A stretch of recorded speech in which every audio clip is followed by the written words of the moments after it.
My name's Andy Hazel. I'm an automatist. I've been making things out of biscuit tins for 30 years. I started when I was a squatter in London and I had absolutely no money. And I used to collect tins from outside the Turkish restaurant and chop them up and solder them together. I have a problem. I can be out and proud. I have a problem with collecting things. I have an enormous amount of stuff. I have 11 harmoniums and pianos, even though I don't play. I just kind of like having things around. I describe it as having your brain on the outside, because often when I'm trying to think of things, just through serendipity I wander about and things put themselves together in my head. Also, I'm making a light fitting. I think, oh, there's a little Shell garage in the basement. I can stick a light bulb where the Shell sign used to be, and then I can put it on an old paraffin lamp stand. So I'm always making things out of things that I have. I call it indoor shopping. Making collection boxes is really liberating. I really like doing it just because it's a very organic process. You have an idea, you know where you've got to get to in the end, and the bit in between is making it up out of bits that you can find.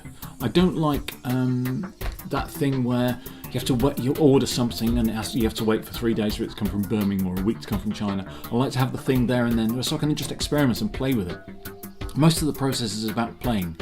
It's like when I'm cutting things out, I have an idea in my head of how big it's going to be, and I just cut it to fit. I've been making things for so long that I don't do any drawings.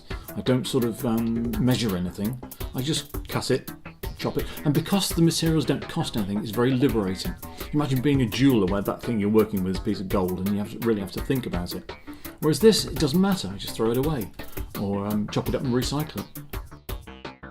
The collection boxes are very, very different, very diverse, and I kind of like the way that they are different approaches. So each one of those it's like a problem solving. I like the idea that you're making something which is bespoke, something that fits into it. It has a purpose, it has a sole aim, which is collecting money, but also provides people with a bit of humour and joy in this life.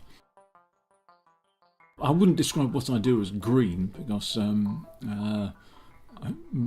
almost everything that you do in life is just a horrible footprint. But what I'm doing is using things again that people are throw away.